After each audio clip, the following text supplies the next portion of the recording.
इतने दिनों बाद ऐसे बाहर बैठे हैं ना, वरना हर वक्त विक्रांत की नजर होती थी हम पर। वो तो ऐसे ट्रीट करता था मुझे जैसे मैं कोई चीज और उसका हक है मुझ पर। वैसे ये जो राहत की सांस है ना उन्नति, ये तुम्हारी वजह से आई है। काफी अच्छा दिमाग लगाया तुमने उसे नीचे गिरा के। अब कुछ दिन बेड पे रहेगा और हमें तंग भी नहीं करेगा। आई स्वेयर ध्रुव, मेरा तो दम घुटने लगा था। मुझे मेरा घर मेरा ही नहीं लग रहा था। मुझे कैसे उठना है, कैसे बैठना है, क्या खाना है, क्या पीना है, हर चीज पे उसकी नजर। मतलब ऐसा लग रहा था कि मेरी लाइफ ना मेरी ही नहीं रह गई है।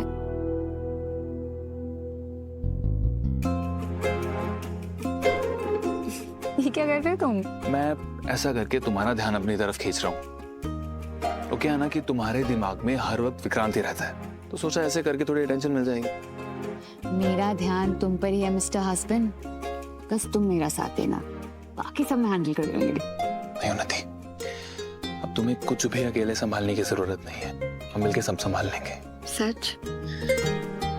सच उन्नति। करो पिंकी प्रॉमिस। Pinky promise.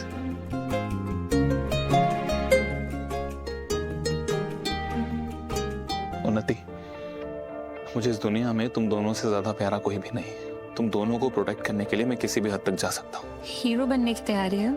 हाँ, अगर कहानी तुम्हारी है तो हीरो मैं ही बनूंगा। तब आई सिंगर। श्योर।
मुझे नहीं लग रहा ये लोग मिले हुए हैं। नहीं विराज, मेरा दिल अभी भी कह रहा है कि ये दोनों मिले हुए हैं। लेकिन क्या विराज, तू जानता है ना शालिनी जी कितनी शातिर है, हो सकता है ये सब उनका नाटक हो।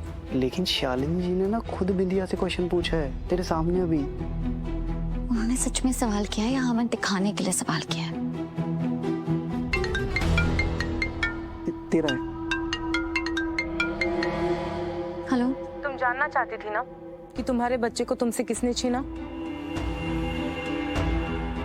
कौन है वो? तुम जानती हो?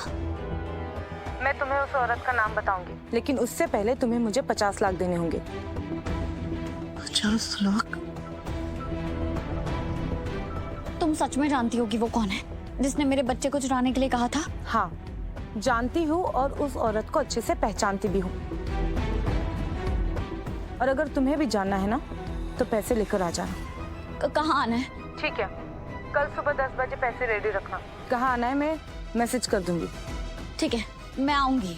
और हाँ, अकेली आना। पुलिस को लेकर आने की कोशिश भी की ना तो तुम तुम्हारे बच्चे को फिर से नहीं मिल पाओगी। लेकिन तुम, हेलो? अरे तू क्या कर रही है? तू सच में जाएगी क्या वहाँ पे? ये मत भूल, ये वही नर्स है जिसने पहले भी हमें बेवकूफ बनाया है। और हो सकता है ये वहाँ पूरी तैयारी के साथ हो, तू जाए तो पैसे छीन ले, कुछ भी हो सकता है। पर ऐसा भी तो हो सकता है ना कि शायद ये आखिरी रास्ता हो मेरे पास अपने बच्चे तक पहुंचने का। विराज, तू खुद सोच, मैंने कितनी बार कोशिश की सच तक पहुंचने की, और जब भी मुझे लगा है ना कि मैं सच के बहुत करीब आ गई हूँ, कुछ ना कुछ गलत हुआ और मैं फिर से वहीं आगे खड़ी हो जाती हूँ जहाँ से मैंने शुरुआत की थी। पहले सीमा मर गई, फिर डीएनए रिपोर्ट्स बदल गई, और ये नर्स ये पहले भी हमारे हाथ से निकल चुकी है। लेकिन अगर दोबारा से मैंने इसे अपने हाथ से जाने दिया ना तो पूरी जिंदगी मैं सिर्फ यही रिग्रेट करती रहूंगी। काश मैं एक बार कोशिश कर लेती, हिम्मत दिखाती और शायद मेरा रियांश मुझे मिल जाता। रीत, बट वो लोकेशन अननोन है, तू जानती नहीं है, वो पहले से प्रिपेयर होंगे। उन्होंने तुझसे पैसे छीन लिए तो फिर ना पैसे मिलेंगे ना रियांश। पर मुझे रेहांश तक पहुंचने के लिए थोड़ा सा रिस्क तो लेना ही होगा ना। ठीक है, बट तू इतने पैसे लाएगी कहाँ से?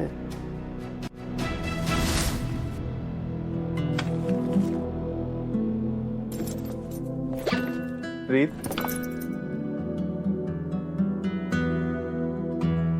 राघव, आप इतने सारे पैसे घर ले आए, आप खुद ही संभालिए।